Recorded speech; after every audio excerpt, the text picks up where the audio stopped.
Historically, people have always talked about being land rich and cash poor, and I think that that's pretty prevalent amongst the farm families that we know here in the Central Valley. And I want to talk to you about how we're able to solve that and get liquidity from your farm sale that you may not have heard before.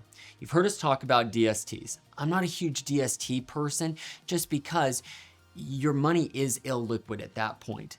But here's a cool opportunity that has evolved over time that we've been using with a number of our clients. They're called zero coupon DSTs. And I want to explain how they work. Traditional DSTs, you sell your farmland, the money you don't touch goes to a qualified intermediary. From there, they send the money to this investment grade commercial real estate property managed by another company, and you receive the passive income stream in the form of monthly checks or rent checks being sent to you.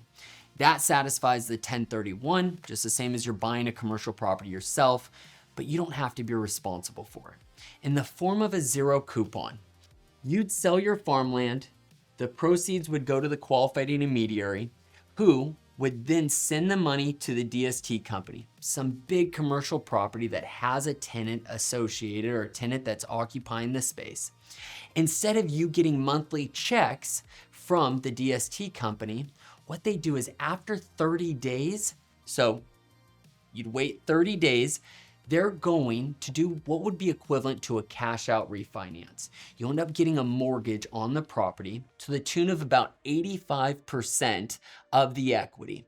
So if you have $10 million worth of equity into your property, or you're gonna sell your land for $10 million, you'd put that through the 1031 through into the DST, and after about 30 days or just after, they would end up refinancing. You'd get roughly about $8.5 million from the sale that would come to you in the form of cash. Your 1031 has been satisfied here. You're able to get the liquidity after the 30 days, and then 15% of the equity would stay in the property. Now, you can't borrow against that 15%, but it's gonna sit on your balance sheet essentially like a phantom asset. Over time, in these DSTs, you don't get access to it until the company decides that they're gonna sell. You function almost like a limited partner. You don't get to dictate, but you're a percentage shareholder in it. Once they decide to sell, and it could be 10, 15, or 30 years, once they decide to sell, whatever your accrued equity is in that property, keep in mind, the monthly checks that you'd be getting in an income is now paying off that mortgage, building up whatever your equity position is. The time of that sale, you now can get access to that money again. From there, you have to decide what you're gonna wanna do. For a lot of folks, especially our older clients, they might not ever see this in their lifetime, which gives them a really unique estate planning tool. So they got the money up front, about 85% of it. They don't live long enough to see the close of this, and now their children end up getting this money in the form of a step up in cost basis.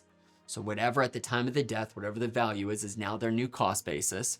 So they can have the money free and clear. But let's say you do live long enough. You could do another 1031 exchange with the proceeds, or you can cash out and pay the taxes entirely. The way that I describe this to a lot of clients is we're locking up 15% of the total value of the 1031 that you're doing. That said, of that 15%, let's say you were to go sell that $10 million piece of property and you live in the state of California. You'd be paying 20% to the Fed for capital gains tax. You'd be paying 13.3% to the state of California. You'd be paying 3.8% to Medicare or NIT taxes, making up 37%. By doing it this way and by doing the 1031 and getting the money, you've now only locked up 15%, saving you about 22% in taxes that in 15, 30 years, we can decide what we want to do. It's a unique way to help those families who for so many years on paper were worth a gob of money, but that have not experienced cash flow. It gets you the liquidity that you may be looking for.